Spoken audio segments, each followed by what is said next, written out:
The lake was black glass under the moonlight, reflecting a spray of stars so impossibly bright they looked like chips of thrown diamond.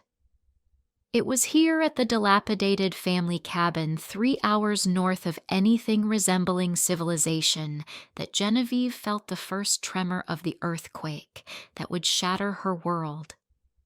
Her husband Robert was in Singapore for a month-long business trip, leaving her to oversee the summer project of renovating this old place with the 2 young men who defined her life, her son Isaac and her stepson Leo.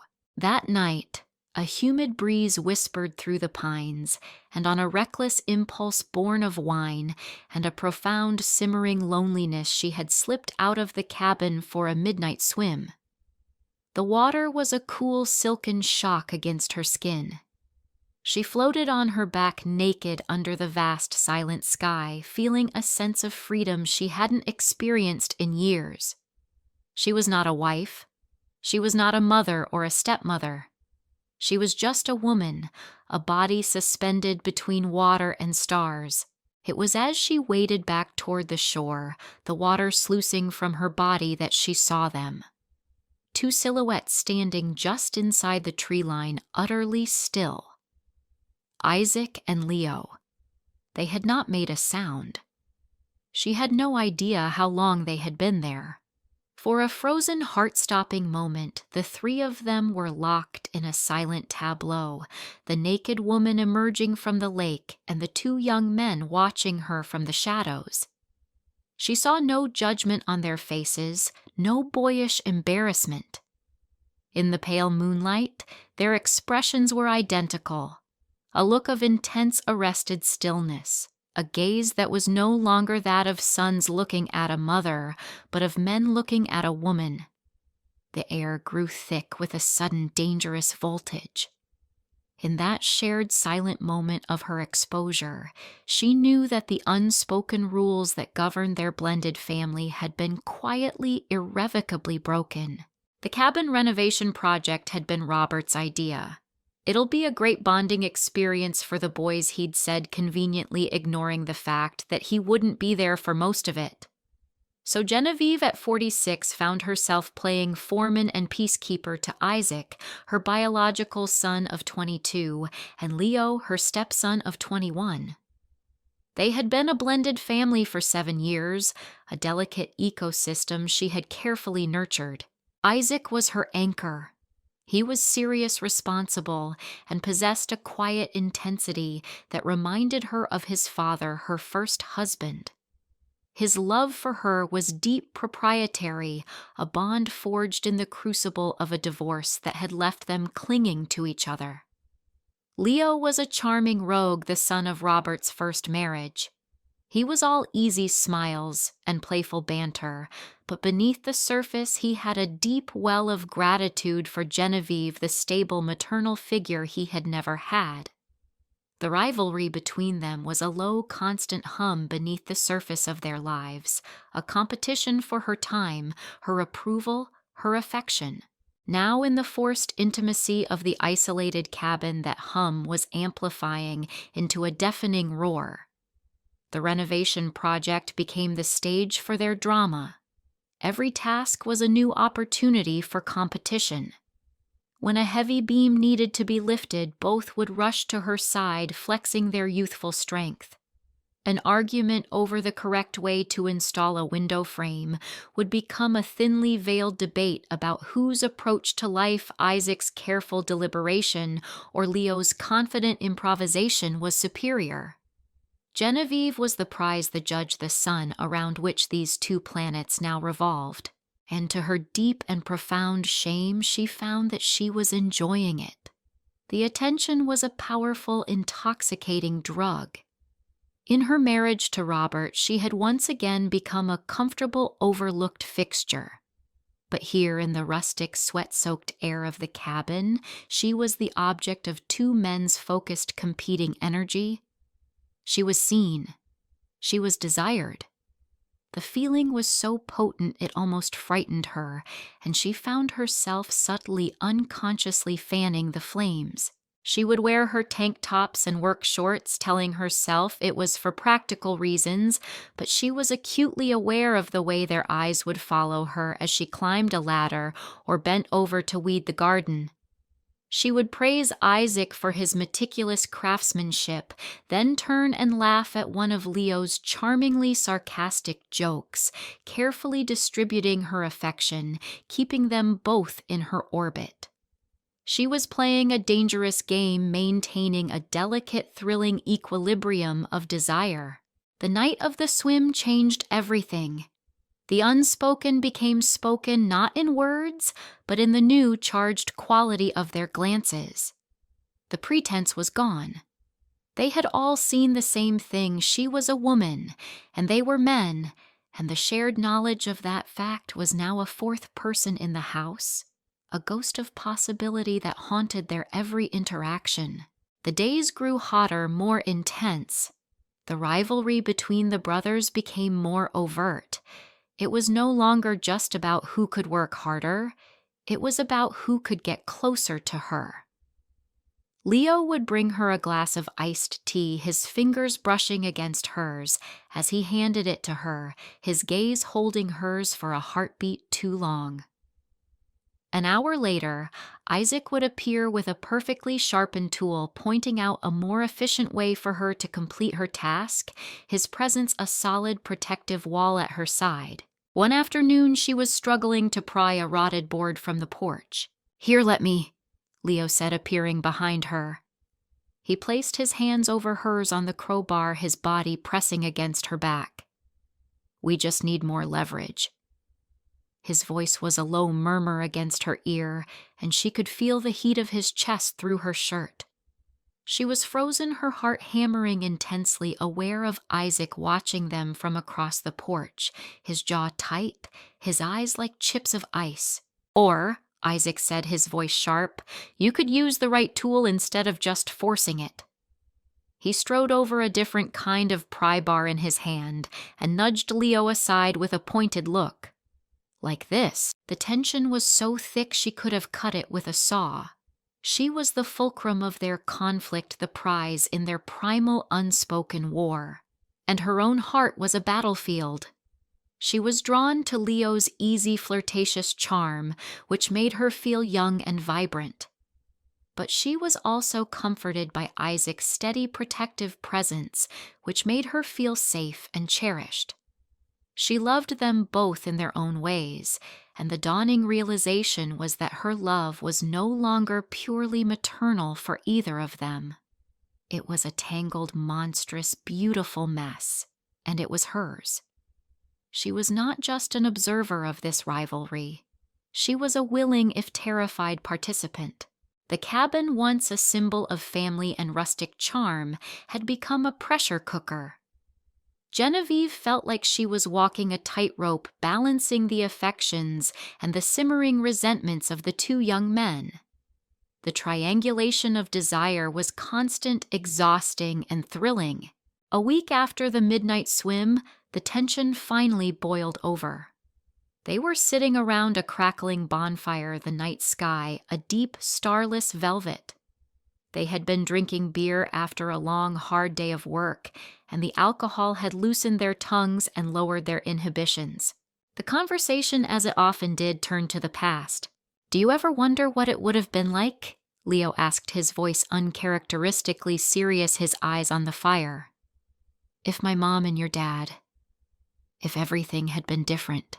"There's no point in wondering about that," Isaac said curtly. He was sitting on Genevieve's other side, and she could feel the rigid tension in his body. "Why not?" Leo challenged, looking at his stepbrother over the flames. "It's our history, our messed up, cobbled-together history.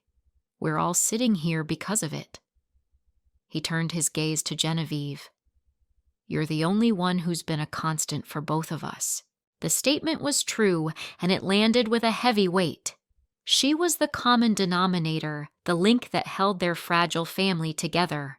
"Your mom is lucky to have you," Isaac said to her, his voice low and intense, pointedly ignoring Leo.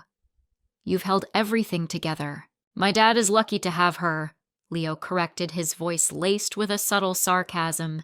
He gets to go off and build bridges in Singapore while she's here building a whole damn house.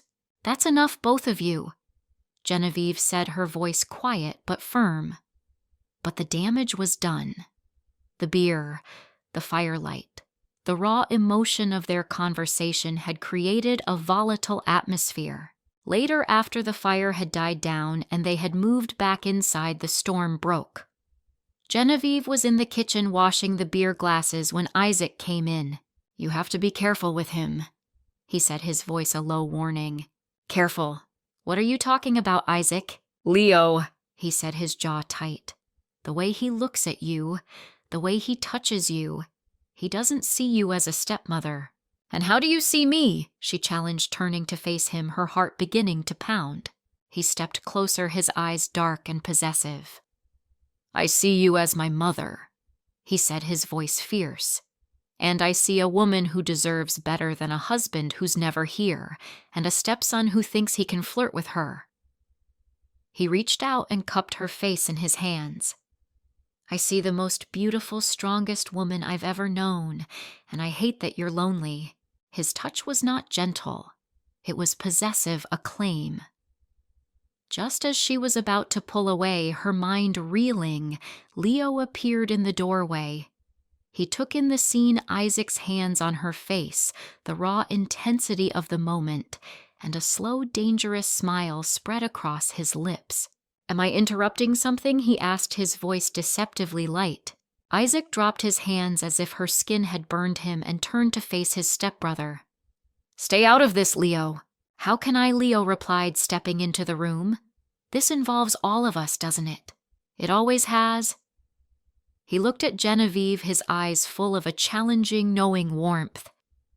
"He thinks he can protect you, but he doesn't understand what you need. Do you, Isaac?" The two young men faced each other, two stags locking horns, and she was the prize pasture between them. She felt a wave of dizziness of being completely overwhelmed. She was the adult, the one in charge, yet she had become the object, the catalyst, the source of their conflict. "Stop it," she said, her voice trembling. "Both of you, this is insane." But it was too late. The unspoken had been dragged into the light. Leo took a step toward her, deliberately closing the distance, his eyes never leaving hers. "Is it insane?" he murmured. "Or is it just the truth? We're all stuck here in this house with our ghosts and our loneliness. Your husband is a world away. My mother is a ghost in her own house. His father is a memory. What do we have, really? Except each other." He reached out and took her hand, his touch completely different from Isaac's. It was not possessive, but inviting, a warm current pulling her in.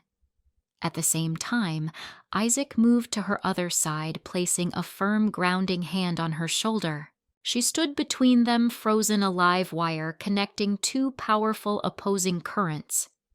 Leo's thumb was rubbing gentle circles on the back of her hand, while Isaac's grip on her shoulder was a solid, proprietary weight.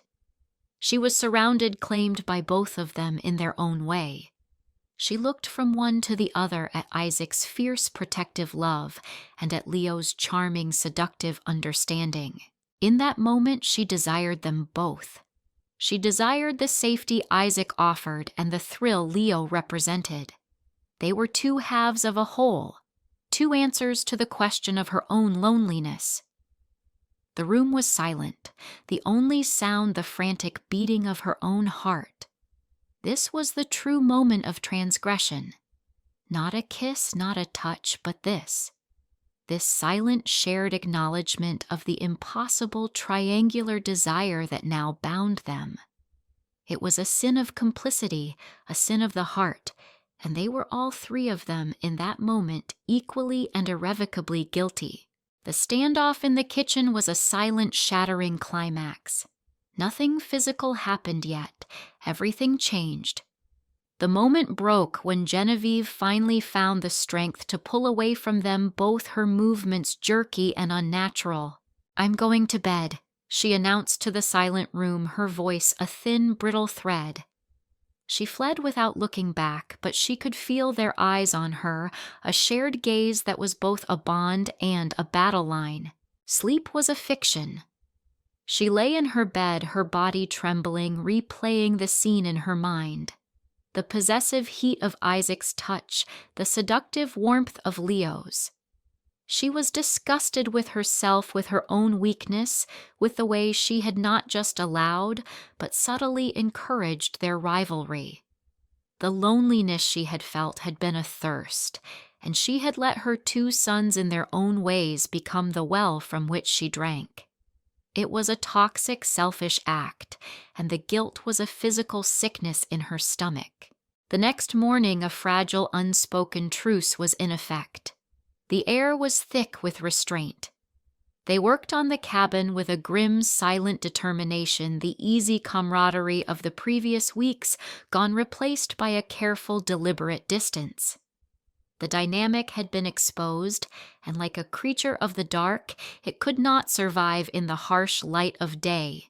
That evening, Genevieve made a decision. She called a contractor from a nearby town and arranged for a crew to come and finish the renovations. "What are you doing?" Isaac demanded when she hung up the phone. "I'm ending this," she said, her voice firm. "This project, it's not healthy for any of us. We're going home tomorrow." Leo, who had been listening from the doorway, simply nodded, his charming smile gone replaced by a look of quiet, sad understanding. He knew just as she did that the delicate, impossible ecosystem they had created at the cabin could not be transplanted. It had to be abandoned. The drive home was suffocatingly silent. Back in their real lives in the house that belonged to her and Robert, the rules of the world reasserted themselves. She was a wife and a mother figure. They were her sons. The strange primal freedom of the cabin was a distant, feverish dream, but the ghost of it remained. The rivalry between the boys didn't vanish. It just went back underground, a subterranean fire that now burned hotter than before. And Genevieve's heart was now a divided kingdom. She had allowed herself to become the center of their world, and in doing so she had fractured her own.